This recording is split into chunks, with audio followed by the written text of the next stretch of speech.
Well, good morning, everyone, and welcome to part one in this four-part series on the topic of oil spills into rivers, lakes, and estuaries.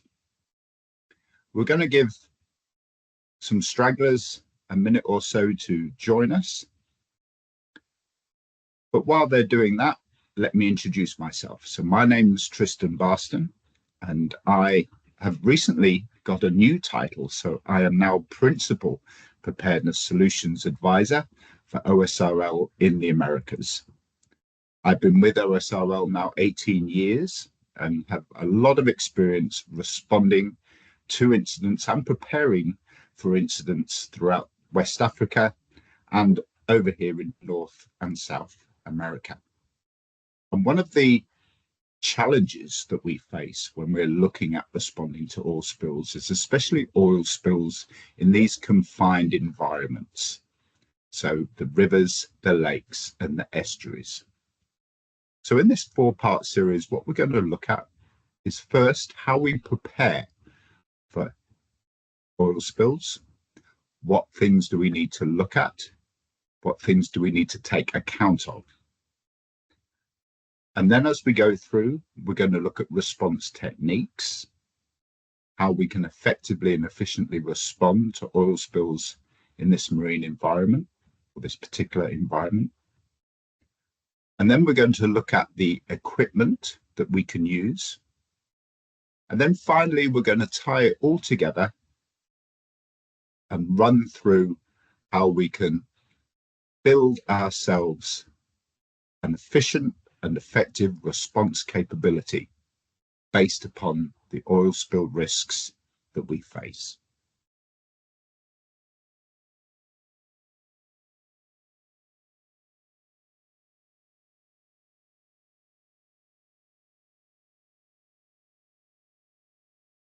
So let's have a look at what we're going to look at today. So we're starting off with preparing for the oil spill that may occur in the area where we're working. So we're going to look at the importance of oil spill preparedness and response. We're going to look at the principles, how we do an assessment and continuous improvement when we're looking at oil spill response in these environments. Then we're going to start delving into some of the tools that are available to help guide us towards understanding what levels of preparedness we need. So we're going to look at using SEMA, which is Spill Impact Mitigation Assessment, or NEBA, the Net Environmental Benefit Analysis tools to drive our selection of tiered preparedness and response resources. Falling out from that, we're going to look at the tiered preparedness system itself and how it relates to these inland environments. We're going to look at how we would start building an effective and capable Tier 1 response structure. We're going to look at how mutual aid agreements can be used for that Tier 2 response. Here in the US, we have an inland oil spill preparedness program, which effectively brings the various different groups that might be involved in responding to these type of incidents together. So we're going to look at the benefits of having this type of system. And last but not least, we're going to look at how OSRL can support you as you go through this process, as well as some of the documents that we've developed to help guide you through the assessments, the preparedness, and the planning for these type of spills.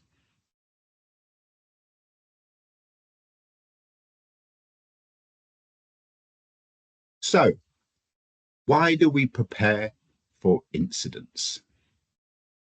What is it about oil spills that means we have to put our energies into planning? And what is the differences between planning for incidents that could impact rivers, lakes, and estuaries, as opposed to open water incidents. So the first one we're going to look at is what happens to the oil after it's released. Now, the biggest thing for this is the density and the movement of the oil. Typically, oil floats in salt water because of the density of the water. But certain types of oil will act differently in brackish or fresh water. When I'm talking about brackish water, I'm talking about the fresh water and the seawater that mixes. So you get this type of water in estuaries, especially when there is fresh water coming down a river, and also in tidal rivers, where you get that mixing as the tide comes in and brings seawater into the river. It mixes with the flow of fresh water coming down, so you get a combination. Also, if you think about what is happening to the waters in these areas, typically you've got tides and currents which can transport any oil or any product that's spilt into the water very rapidly in a certain direction. But while it is transported in a certain direction, it's also condensed. So if you think about an oil spill out in open water, that oil spill has no confines. The slick itself has no confines of where to spread. So while it is carried by the ocean currents in one direction, it can also spread out to the other sides of that direction as well. So you get the oil spreading very rapidly and covering a wide area.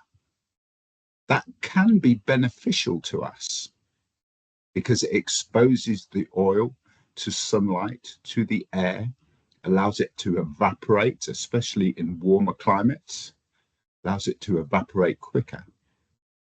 What we find in the rivers and the lakes and the estuaries is that oil is contained.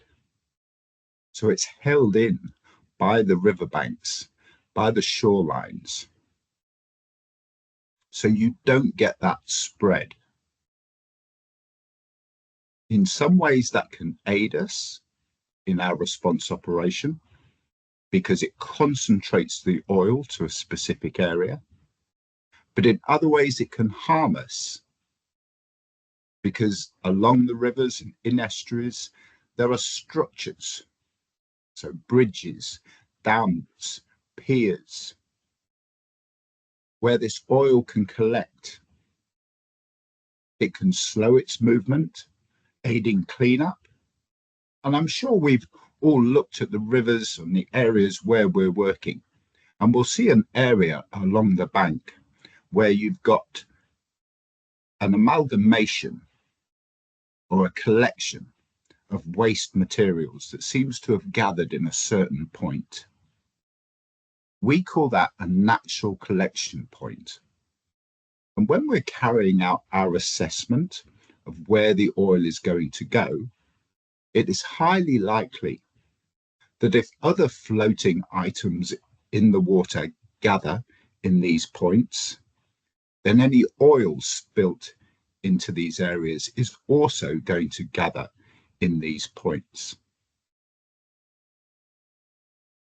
That knowledge we can use to help our response because it allows us to focus in on a particular area.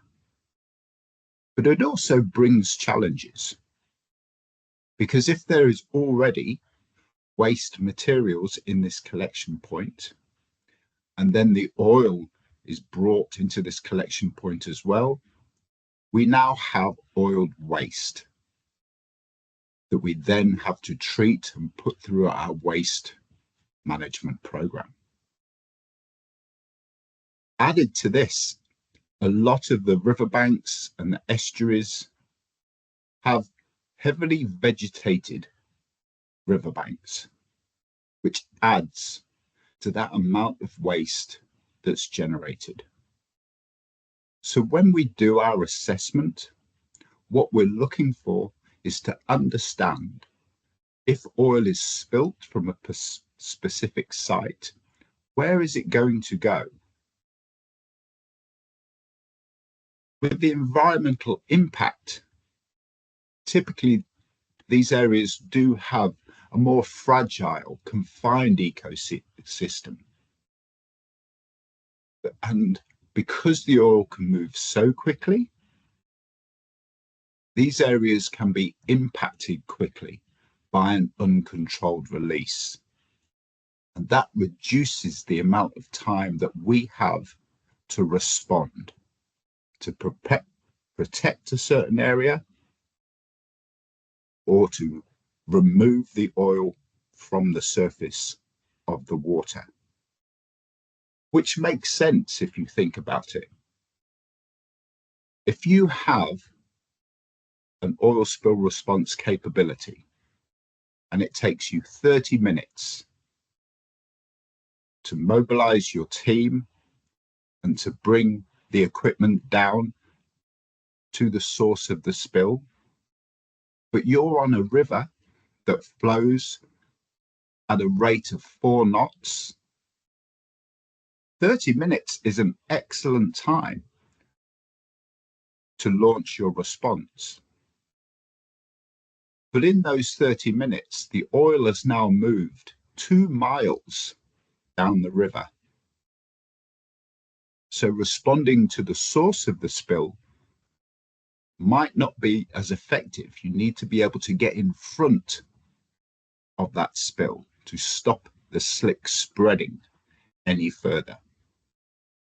And there's a number of ways that we can do this, where we can understand where that oil is going to go.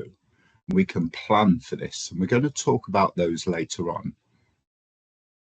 So as well as a sensitive environment in these particular areas, we also get an increased amount of economic activities. If you think about what you typically see on rivers, you've got ports, harbors, marinas, terminals, you've got other industries. You've also got tourism in certain areas. All these different companies and operations obviously are going to be impacted heavily by an oil spill incident. They might have to close, might have to stop the movement of shipping in and out of a particular area, which has a massive knock-on effect to how other companies operate. And then we've got the response challenges themselves. As we spoke about earlier, rivers, estuaries, and lakes need rapid, targeted action due to the sensitive ecosystems and critical infrastructure.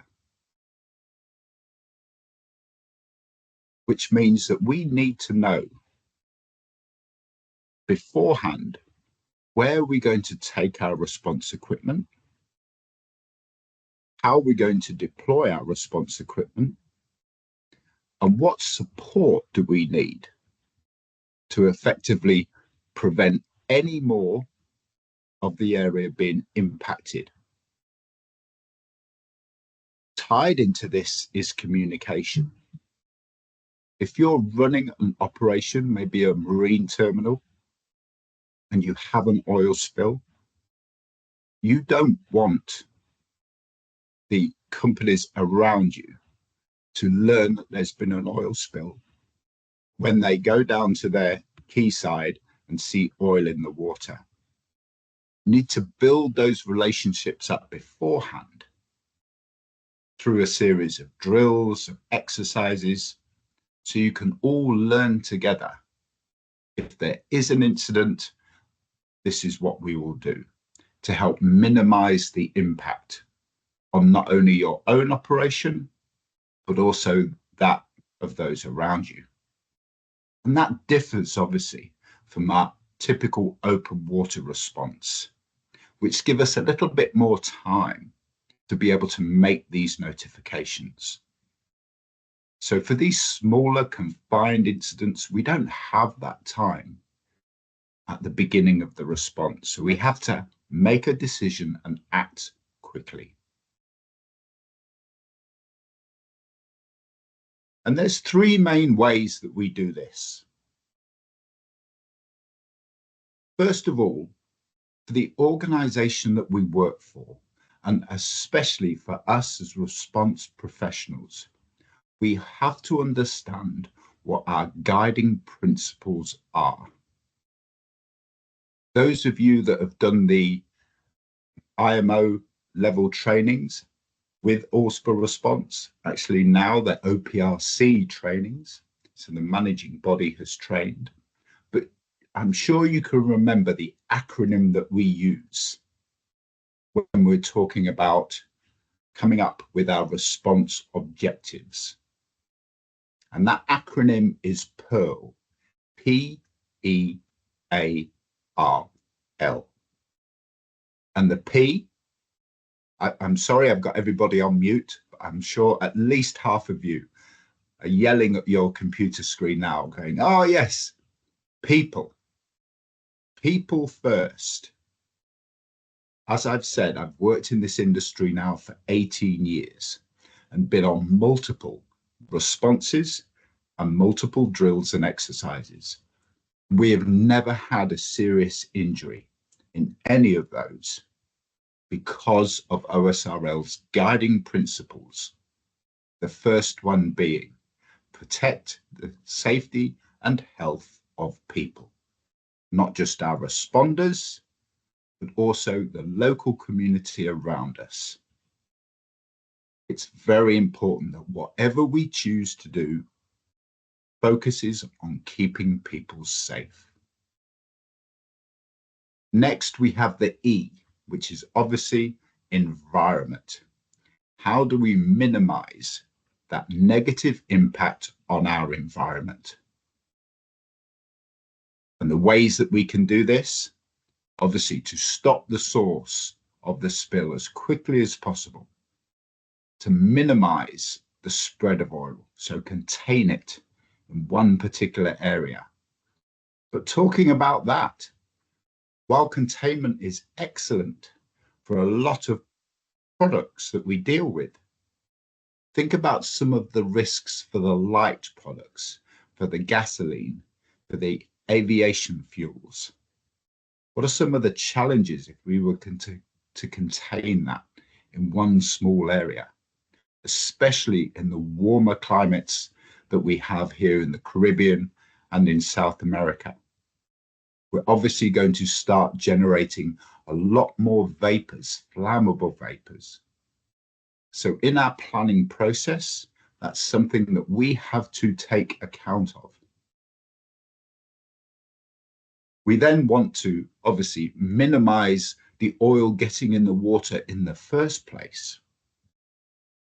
So for bunkering operations, for instance, my last 3 ship incidents that I've been on, the only reason the oil has got into the sea in the first place is the scuppers, so the drain plates on the side of the vessels were left open.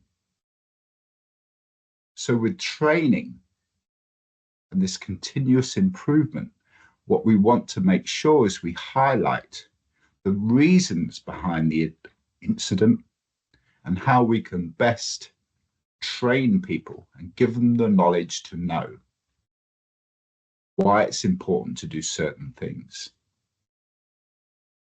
And then again, one of our principles is this minimization of the environmental, the commercial, and the community impact. So we have our principles. We know what's important to our organization, and we know what's important to us as response professionals. The main tool that we use is SEMA, so the Spill Impact Mitigation Assessment, which is a 4-part process that allows us to evaluate the data. So when I'm talking about evaluating the data, this is your oil spill risk assessment. We're looking at the products that we're dealing with. We're looking at the activities that we are undertaking. And then we're looking at what could go wrong. We're looking at, could it be a human error, which historically accounts for over 40% of all oil spills.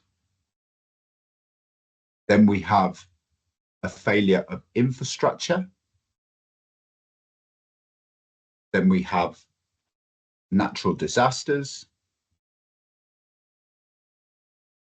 Then we have crimes or damage done to equipment by external people. And then last but not least, we have some of the smaller things that can happen, knock-on effects. So that's first, that's evaluating the data. What can go wrong at our operation? Then we're going to predict the outcomes. So for example, if we have a tank farm, we store crude oil in a tank. We've evaluated our data. We've said, okay, we've got this amount of crude oil in this tank. What could happen is the tank could fail. Now it's in a bunded area. So initially, we feel confident that any oil coming out of the tank would be contained within that bund. But then we have to think about the human element. What would happen if a drain for that bund was left open? Where would the oil go if it managed to get into that drainage system? And that's the predicting outcomes. We follow that drain and see where that goes to. And then we're thinking of the balance of trade-offs. So everything that we do in the response operation has a positive, but also negative impact to either the environment or the economy around us. We either have to close an area down or we have to remove vegetation. So what we want to start thinking about is, if we did nothing, what would happen? And that's our baseline. And from that baseline, we can then build up. So if we put a boom here, what would happen? If we started recovering product here, what would happen? And what we're trying to get to is we're looking for the best option using the resources that we have available. And once we've come to that decision, we then practice. Because we've made a lot of assumptions going through this SEMA assessment process. So when we're developing our response plans,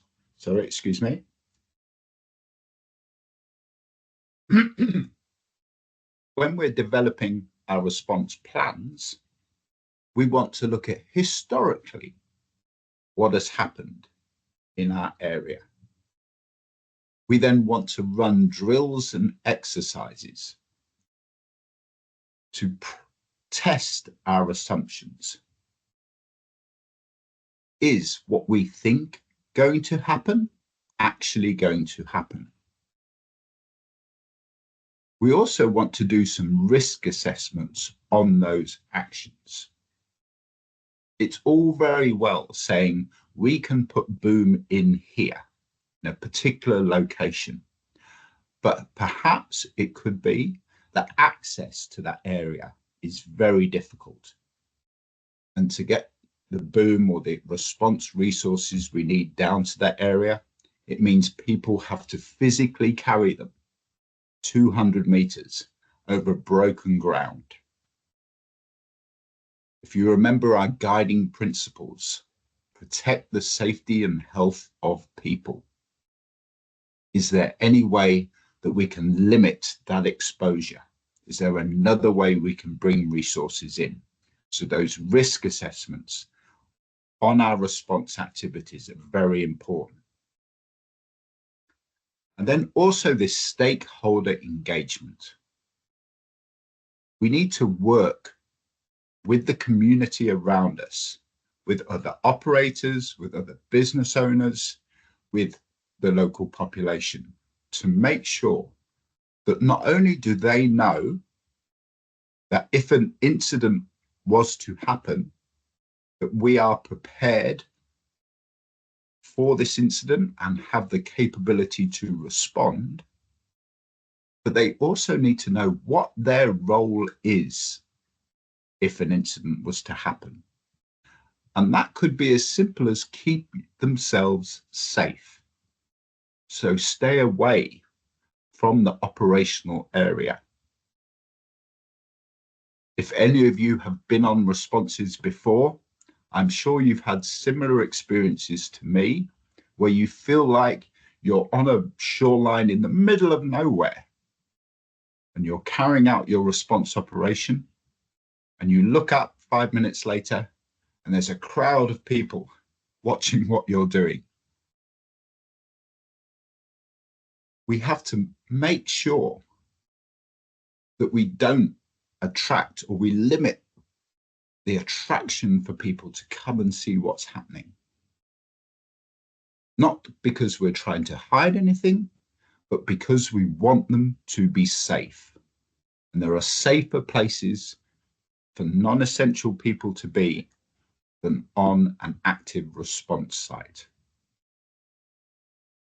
So these are our 3 guiding points when we're looking at how we're preparing for these type of incidents. We're looking at our principles, we're looking at doing assessment, we're looking at taking those assumptions and testing them.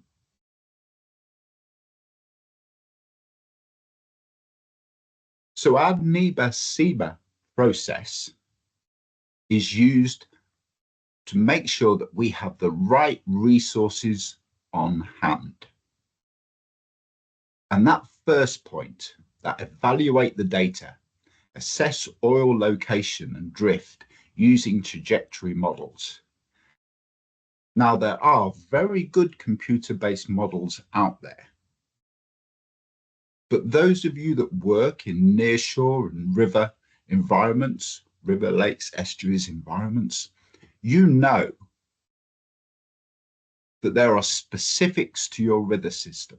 There are different currents, there are different eddies that depend vastly on the time of year, the amount of rain that's hit the mountains inland, whether it's an onshore wind, an offshore wind.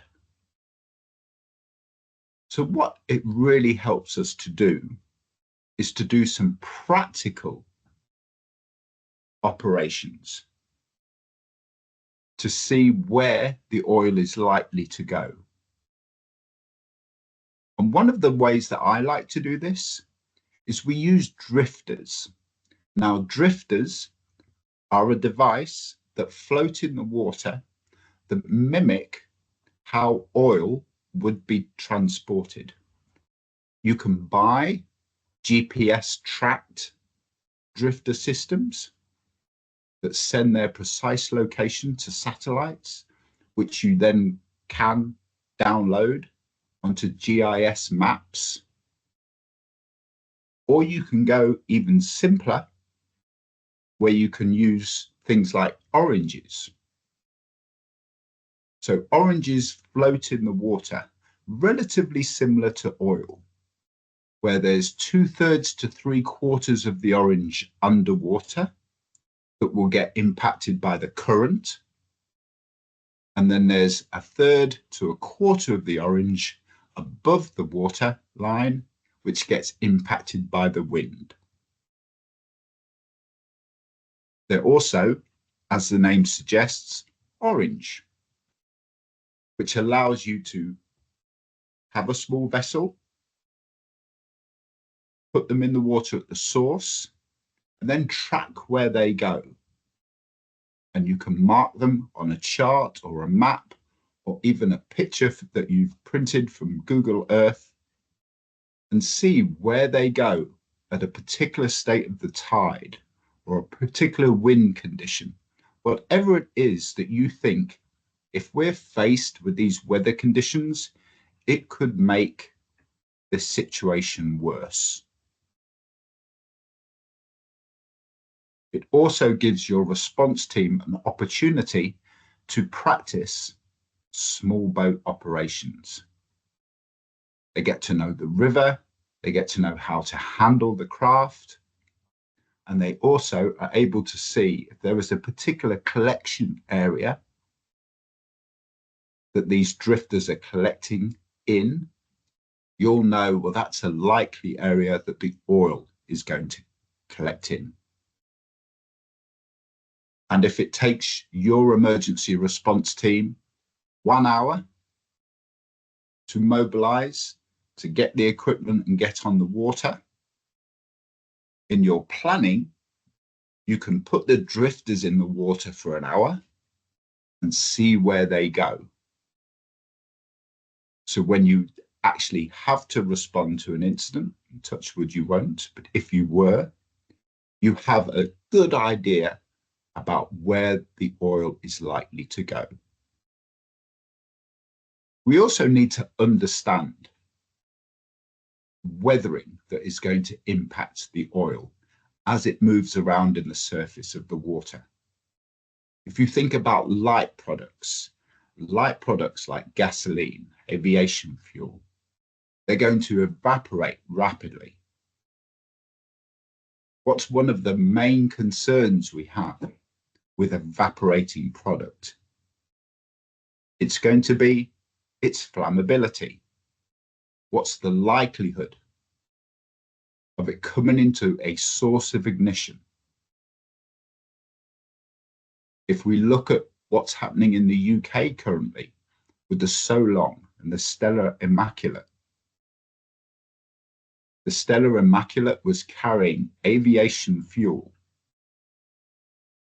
which caught fire very, very rapidly following the collision. Think about our initial response to that. Are we going to be concerned about the oil? Or are we going to be concerned about the impact the burning product's going to have? Obviously, it's the fact that the product is on fire, keeping our people safe. So we have to look at our product, understand, is there something more important that we need to communicate to people around us other than there is oil in the water? If there is a flammable cloud of vapor heading their way and they're running machinery, that's not going to be good for anyone. So when predicting outcomes, we're looking at the impact to those environmental resources around us, but also the commercial activities. And response is all about communication. So if there is an incident, how do we raise the alarm? How do we communicate not only within our organization, but also to those likely to be impacted around us? Again, our driver, our principle, keep people safe. We're going to look at our response toolkit. How efficient is it? And what is the feasibility of us deploying the equipment in a timely manner so we can effectively deal with that incident? When we're talking about response toolkits, Typically, people's minds go to the booms, the skimmers, the absorbent materials, the temporary storage tanks. But I've been fortunate enough to work with a couple of organizations, actually more than a couple of organizations, who understand that one of the most important parts of their response toolkit is their contacts sheet with a list of names of people that they've built up relationships with. And they know if they have an incident, this is who we call. This is the information they'll need. This is what they're going to do with that information. And if you think about what you're concerned about, if an incident was to happen, if your main concern is keeping people safe as it should be, that takes a huge worry off your plate to know that you've notified the people around you and they have taken actions to keep their people safe. Either stop operations, move people out the way, whatever it is that they need to do. Next, we're going to balance the trade-off. So we're going to create more harm than good using a particular response operation. Dispersants are a perfect example of that. Dispersants are one of the greatest tools we have in our toolbox, as long as we use them correctly. We use them in the wrong location without planning. We can make a bad situation worse. So we want to make sure that we've done these pre-impact assessments and chosen our response techniques well.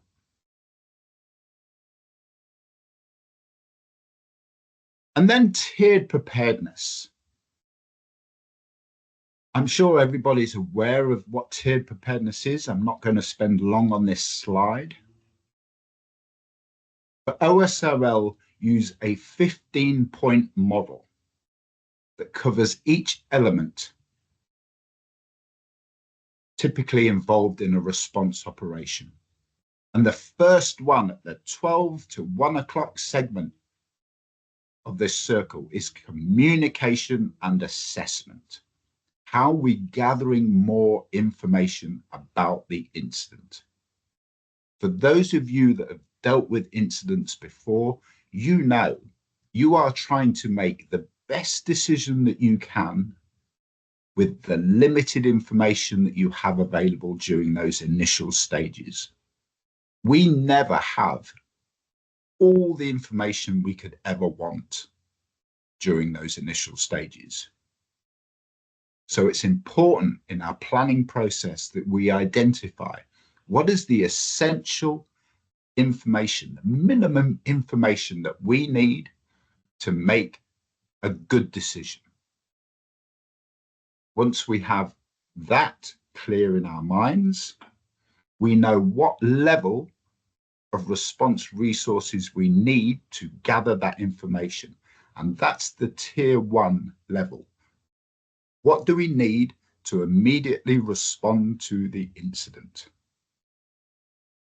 Now, typically, tier 1 responses can last a single operational period. And they are things that can be handled within our organization. So while, yes, there will be external communications, all the response and the cleanup operations will be done internally or with a dedicated local spill response organization. The tier 2 is where we need additional support. Typically, this additional support is regionally focused. So it's in the area that we're operating or in the country that we're operating. It can be mobilized to us quickly. And we already have some understanding of what it would take to bring those resources in. It could be we have a mutual aid agreement, which we're going to talk about, or we have a contract already signed with an organization that's potentially not dedicated to us. And then last but not least is Tier 3.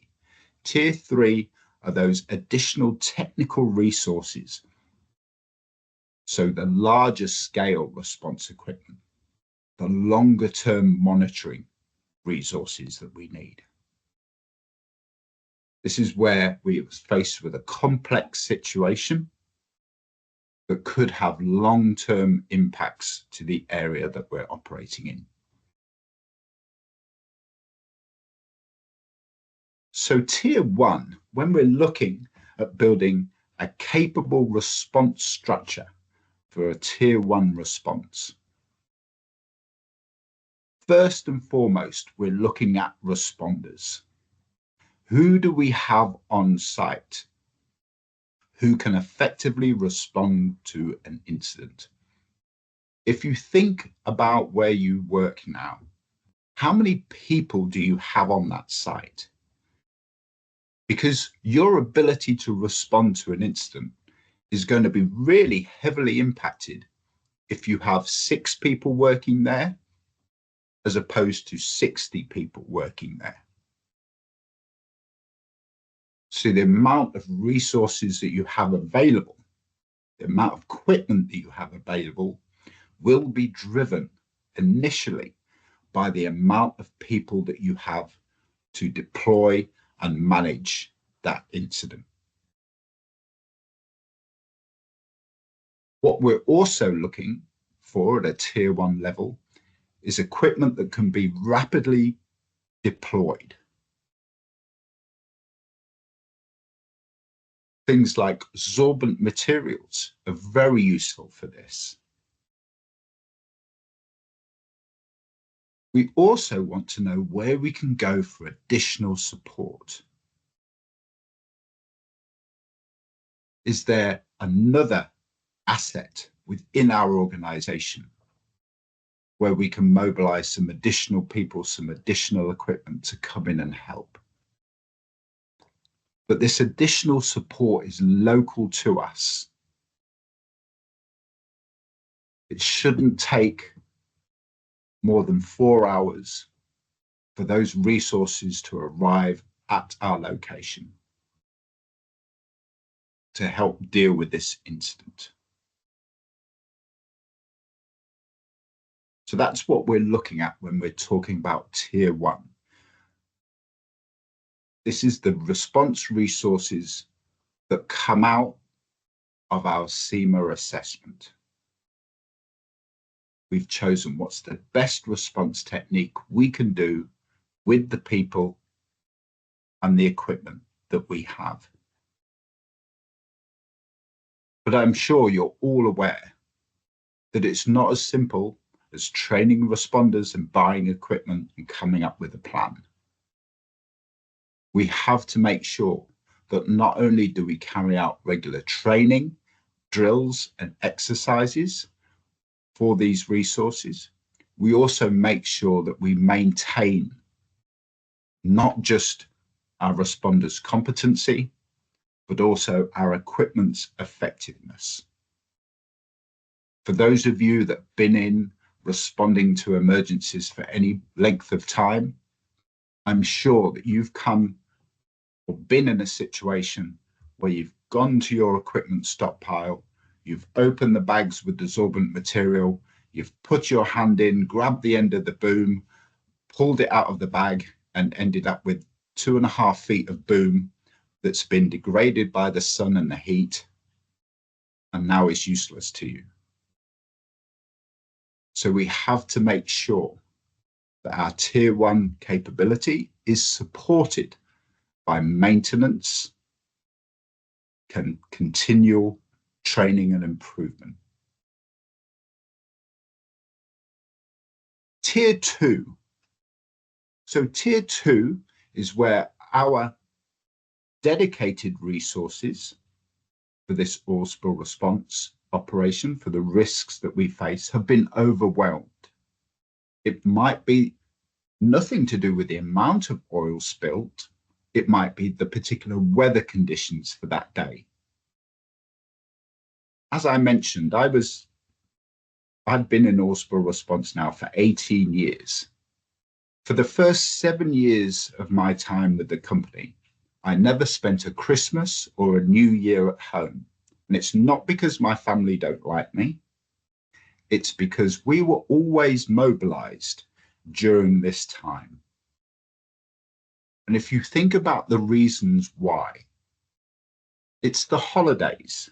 So operations tend to go down to a skeleton staff. In the Northern Hemisphere, at least, it's winter. So the weather conditions outside are less than ideal.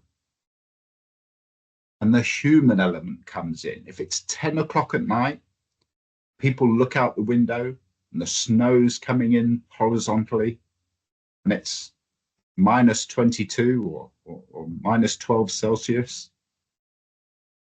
And there's something good on the television. People can choose, you know what, I'll just stay in here tonight. The alarms will go off if anything's wrong, and I'll go and check it in the morning. Then by the time they've gone out in the morning, there has been an incident, and we're now 8 hours in. And of course, during those 8 hours, the incidents got worse, and what could have been handled very easily by the equipment and the resources on site during regular operations now requires additional help, additional support. So this is where the tier 2 and the tier 3 response comes in. Mutual aid is a key element of the tier 2 oil spill response. So while you have your response capabilities, your other companies around you also have their own response capabilities. And what we're looking to do is, if one person has a problem, everybody works together to make sure that the response is rapid and effective and efficient. And there's a number of really good reasons why we do this. The first is it builds that preparedness and response community. You can all learn from each other. So there's an enhanced collaboration. If you've had an experience of a certain element of response, you can pass that information on to other people. Second is the rapidity in which we can respond to an incident. If you have your emergency response team and your emergency response equipment dealing with the source of the problem, and you have a mutual aid agreement, you can task one of the organizations within that agreement to perhaps travel to the leading edge of that slick and then deal with that on a second site. There's also resource optimization. As I've mentioned before, the drills, the training, the exercises, the equipment maintenance is all a very, very key part of how we prepare for oil spill incidences. But if you're going to run a training course, for example, wouldn't it be better, rather than paying for a training course for the 4 members of your staff, to go to your colleagues in other organizations and say, hey, you can send 4 people as well. So instead of you having to pay the $10,000 for the training, now that $10,000 training is divided up between 4 organizations, and you only have to pay $2,500 each. So it's more efficient use of your time. And the same with exercises. A lot of areas, a lot of regions, a lot of countries around the world, it is a legal requirement for you to have or to run a drill and an exercise every year, which obviously takes time planning, preparing for, and the day itself. If you can work together and do a combined exercise that meets all of the requirements, it's less of a strain on your organization. It also gives you increased resilience. Like I said, incidents happen over holidays when different organizations might have gone down to a skeleton staff. So while you only have 2 people on your site, your neighbors, other companies, they have their 2 people. Pretty soon you've got 6 people, 8 people, 12 people available to come in and provide those resources for an incident. And then there's this cross-industry learning. I don't know about you guys, but I struggle to learn in a classroom from a PowerPoint. And I totally understand that I am sat here giving you a PowerPoint, telling you about oil spill response. But one of the benefits of this cross-industry learning is you can give examples that are specific to the operation in your region that you are working on. And that really helps us learn and understand, hey, this could be a challenge for us. Or even, I wouldn't have done it that way, I would have done it this way. So these mutual aid agreements are a real benefit to our industry. And OSRL has a history of helping our members get these mutual aid agreements off the ground and running. Here in the US, we have an Inland Oil Spill Preparedness Program run by the US Department of the Interior that actually does the same thing. It tries to bring all the stakeholders together, all the organizations together that are involved in the oil and gas industry, either the production of oil, the drilling for oil, the transportation, the storage of oil. And what they're looking for is for everybody to learn together. So how are people doing their risk assessments?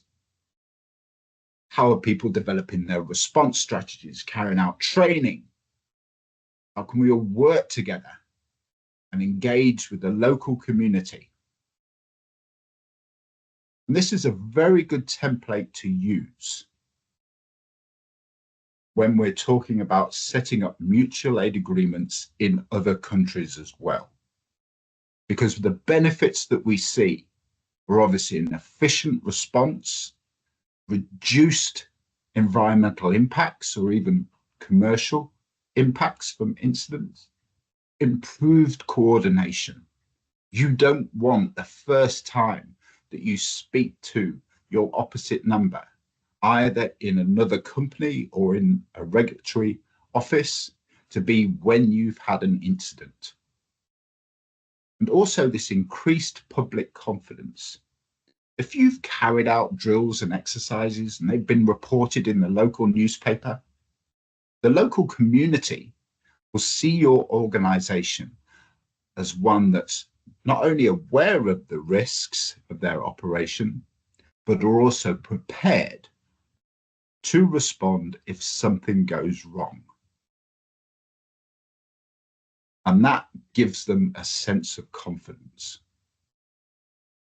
It's the same when you go to a doctor for the first time. If you go to a doctor for the first time, but you know that he worked on your cousin, looked after your cousin, and your cousin got better, that gives you a sense of confidence that your doctor knows what he's doing. And that's the same type of activity that we're looking to promote here. And Oil Spill Response can help you with this. We've got a number of guides, webinars, training programs, and also in-person activities that we've developed to help support you. If you remember at the start of this presentation, we talked about assessing your risks, identifying what your priorities are, carrying out our oil spill risk assessment, using that information to do our net environmental benefit analysis or spill impact mitigation assessment, the results of which then will drive what response resources, whether that's personnel, whether that's equipment, whether that's contracts with certain service providers, and then how we tie that all together and test our assumptions through a series of drills and exercises. So we tried to condense this information specifically for inland operations. And these are incidents that don't just impact the ground, but also when they get into waterways as well. So what we look at, again, thinking about our principles, health and safety, how are we keeping our people safe, the predicted risks, how do we limit that impact to the environment and to the economies around us, choose and implement the response strategies, how do we test our assumptions, how do we make sure that what we think is going to happen actually happens, and then communication. How do we gather information about the incident that drives the decisions that we make? How do we communicate to others that this is what's happened and this is what we're doing? And this website, this field guide and all of our supporting information is available on our website. So thank you very much. I appreciate everybody's time and attention today. I realize that I have 3 minutes left of this webinar, so I haven't left us much time for questions. Please feel free to reach out. There is a chat section on our website that you can type in your question. And if it's specific to me or specific to a particular activity, then the magic elves that run our website will send it on to the relevant person who will then get back to you and be able to talk through your specific inquiry. We have received one question, Tristan. Fantastic. So what do you think about using an economic valuation methodology for socio-environmental resources to facilitate decision-making when prioritising a spill response? It's obviously a planning strategy, not one for use during a spill. Having this information in advance can be very useful. I think it's a really good idea, a really good idea. However, what we've spoken about this morning is preparing for an oil spill at a very basic level. So we can do what I've spoken about this morning in a matter of weeks and months, how we can assess our current situation, our risks, and moving on. When you start moving into the economic impact, that takes a lot longer. It's a lot more complex. So while absolutely it can be done, and OSRL, again, support our members when they're going through that process, but that's the third step, the third iteration of this process. Right now, we're doing an operationally risk-focused response. As we move through our experience, we can then start thinking about, okay, what could be the financial implications of this? So absolutely, I think it's another step in our preparedness program and something I'd be more than happy to talk to people about on a more one-on-one specific discussion. But we didn't cover it this morning. So we've just had another question come in. Any advice on handling palm oil on rivers as it saturates at night due to cooler weather? What type of equipment will be best to use in this situation? Absolutely, yes, yeah. So those kind of organic oils are very interesting when we're looking at responding to them.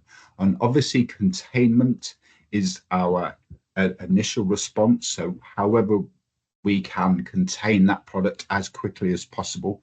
It depends the source, obviously, but but things like the sorbent materials. Now, palm oil and sorbent materials, they're not great, but what I mentioned about sorbent materials, especially sorbent boom, is it's very, very quick to deploy and doesn't take a lot of resources. So you can buy the boom, you can clip it together, you can tie the ropes on the end, and literally you can have it in the water within a couple of minutes. So containment would be my first strategy. And then we start thinking about recovery, whether it's through a weir skimmer or a vacuum skimmer or whatever it is that we're going to choose. Containment first, though. And it could be that we need to do some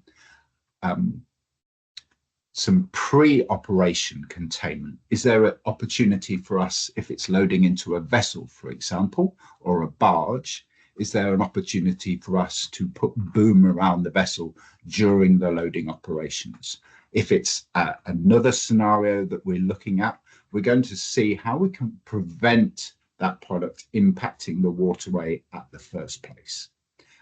Again, these operation-specific questions will probably benefit from a one-on-one discussion. So please feel free to reach out to either myself or our Magic Elves on the website, and we'll be happy to set up a conversation with you.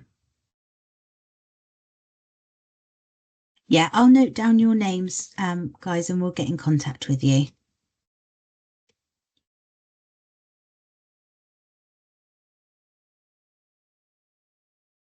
Perfect. Okay.